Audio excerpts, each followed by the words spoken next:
Selamat pagi anak-anak, bagaimana nih kabarnya? Semoga anak-anak selalu dalam sehat walafiat ya, amin.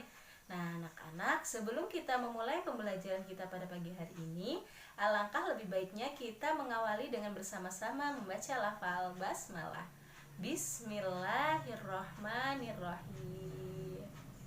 Anak-anak, pembelajaran tematik kita hari ini yaitu tema 2, subtema 1, pembelajaran kelima.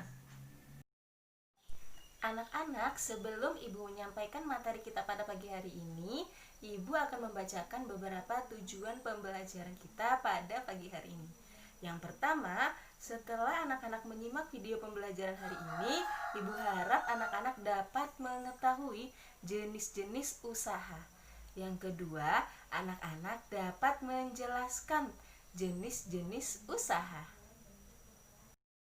Nah, anak-anak, tahukah kalian kegiatan ekonomi di Indonesia sangatlah beragam. Hal ini dikelompokkan menjadi beberapa bidang usaha. Nah, hari ini Ibu akan menjelaskan beberapa bidang usaha yang biasanya digeluti di Indonesia. Yang pertama yaitu usaha di bidang agraris. Nah, Indonesia dikenal sebagai negara agraris. Sebagian besar penduduk di Indonesia bekerja di sektor pertanian. Nah, usaha di bidang agraris ini ada beberapa kelompok, Nak. Yang pertama yaitu usaha pertanian, di mana pertanian merupakan suatu kegiatan bercocok tanam. Usaha pertanian dapat dilakukan di sawah, tegalan, ladang, atau kebun. Nah, pada umumnya orang yang bekerja di sektor pertanian adalah petani yang menggarap tanah milik sendiri ataupun milik orang lain. Yang kedua, di bidang sektor agraris ini yaitu usaha perkebunan. Nah, usaha perkebunan biasanya dilakukan oleh masyarakat dan pemerintah. Perkebunan yang dilakukan oleh masyarakat digarap pada lahan milik sendiri, milik pribadi. Nah, perkebunan yang dilakukan oleh pemerintah digarap pada lahan milik negara. Kalau sendiri milik pribadi, kalau oleh pemerintah milik negara. Nah, jenis tanaman yang diusahakan dalam perkebunan ini antara lain contohnya seperti karet, kelapa sawit, tebu, tembakau, teh, dan lain-lain. Nah, bidang selanjutnya di bidang agraris yaitu usaha peternakan. Nah, peternakan merupakan usaha membudidayakan hewan ternak. Dilihat dari pengelolaannya, usaha peternakan dibedakan menjadi peternakan hewan besar, contohnya sapi, kerbau, dan lain-lain. Lalu peternakan hewan kecil seperti kambing, domba. Lalu ada peternakan unggas seperti contohnya ada ayam, itik, burung, dan lain-lain. Nah, di bidang agraris selanjutnya yang keempat yaitu usaha perikanan. Nah, usaha perikanan ini dibedakan menjadi perikanan darat. Contohnya yaitu dibudidayakan di kolam, di waduk, sungai, atau tambak. Dan perikanan laut contohnya dibudidayakan di laut. Nah, jenis ikan yang diusahakan di perikanan darat ini contohnya yaitu ikan mas, ikan nila, ikan lele, dan belut. Lalu kalau ikan yang jenis diusahakan di perikanan laut itu contohnya ikan tongkol, ikan kakap, ikan tuna, dan lain-lain. Selanjutnya, setelah usaha di bidang agraris, yang kedua yaitu usaha di bidang perindustrian. Nah, industri merupakan kegiatan mengelola bahan mentah menjadi barang jadi. Bahan mentah diperoleh dari sumber daya alam. Usaha industri dapat dilakukan oleh kelompok atau perusahaan. Contohnya, industri rumah tangga ini dan industri rumah besar ada sendiri atau berkelompok perusahaan yang besar. Nah, contohnya jika industri rumah tangga yaitu kerajinan yang dilakukan yaitu seperti kerajinan anyaman dan kerajinan keramik. Lalu kalau di industri besar contohnya yaitu alat-alat elektronik dan industri makanan seperti pabrik makanan besar gitu. Nah, sudah. Jenis usaha yang ketiga yaitu usaha di bidang perdagangan. Nah, usaha perdagangan dapat dibedakan menjadi perdagangan kecil sama perdagangan besar. Jenis perdagangan kecil dan perdagangan besar. Nah, jika pedagang kecil biasanya menjual barang dagangan secara eceran atau langsung kepada pembeli. Nah, pedagang kecil memperoleh barang dagangannya dari pedagang besar.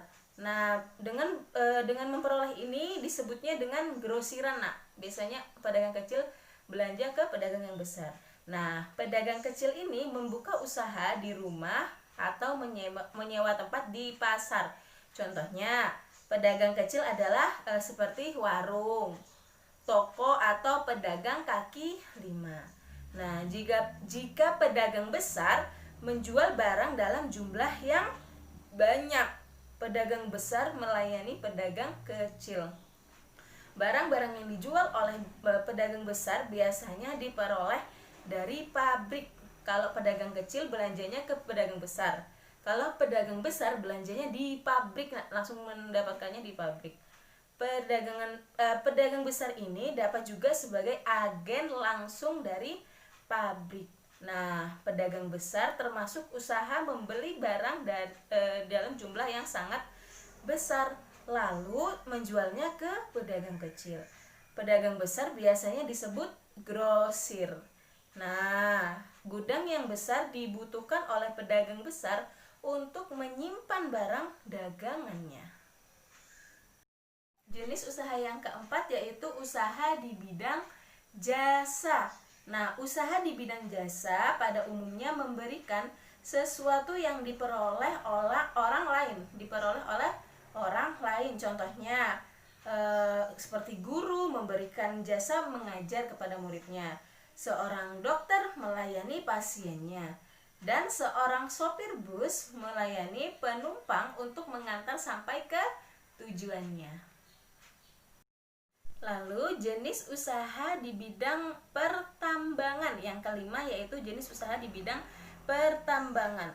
Usaha di bidang pertambangan yaitu usaha yang berkaitan dengan pengelolaan sumber daya tambang. Kegiatan penambangan umumnya dilakukan oleh pemerintah. Contohnya penambangan apa? Minyak bumi, gas alam, batu bara, dan galian mineral. Usaha ini sangat menguntungkan negara. Hasil pertambangan biasanya digunakan untuk kebutuhan dalam negeri. Setelah kebutuhan dalam negeri terpenuhi, barulah dijual ke luar negeri. Nah, di beberapa tempat masyarakat juga berusaha di bidang pertambangan.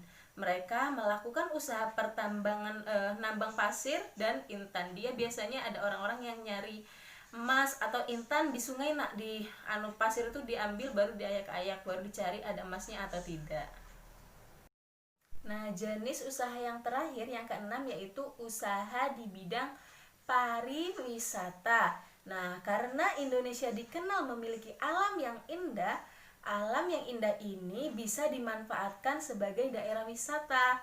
Nah, beberapa provinsi di Indonesia dikenal dengan pariwisatanya. Contohnya di Bali, lalu di Jakarta, Sumatera, Nusa Tenggara, Kalimantan, dan lain-lain. Nah, jenis pariwisata yang dapat dimanfaatkan yaitu contohnya keindahan alam, terus pemandangannya ya, lalu sosial budaya, kesenian, arsitektur, bangunan-bangunannya, lalu benda bersejarahnya, dan hasil kreativitas masyarakatnya seperti membuat songket, membuat batik, dan lain-lain. Nah, usaha-usaha dalam bidang pariwisata misalnya menjadi pemandu wisata, tour guide, lalu membuka penginapan seperti hotel dan lodgement, tempat penginapan kecil, usaha penyewaan transportasi, serta menjual barang-barang souvenir atau cindera mata. Nah, orang-orang yang terlibat di dalam bisnis pariwisata haruslah berpenampilan rapi dan ramah. Sektor pariwisata merupakan bidang jasa karena produknya tidak terlihat. Kebersihan suatu daerah serta keramahan masyarakatnya akan berkesan bagi wisatawan yang datang ke tempat tersebut, sehingga nanti setelah wisatawan itu datang, nanti dia keluar negeri lagi, dia berbagi kepada teman-temannya, nanti teman-temannya ikut datang ke Indonesia, datang ke tempat yang pernah didatangi oleh wisatawan tersebut. Nah, anak-anak, itu tadi adalah materi pembelajaran kita pada pagi hari ini. Sekarang tugas anak-anak adalah menjawab beberapa pertanyaan yang telah Ibu siapkan di samping ini. Sekian pembelajaran kita pada pagi hari ini. Semoga apa yang telah Ibu sampaikan bermanfaat dan sesuai dengan tujuan pembelajaran kita pada pagi hari ini. Ibu akhiri dengan bersama-sama membaca lafal hamdalah. Alhamdulillahirrabbilalamin. Kurang lebihnya Ibu mohon maaf. Wassalamualaikum warahmatullahi wabarakatuh.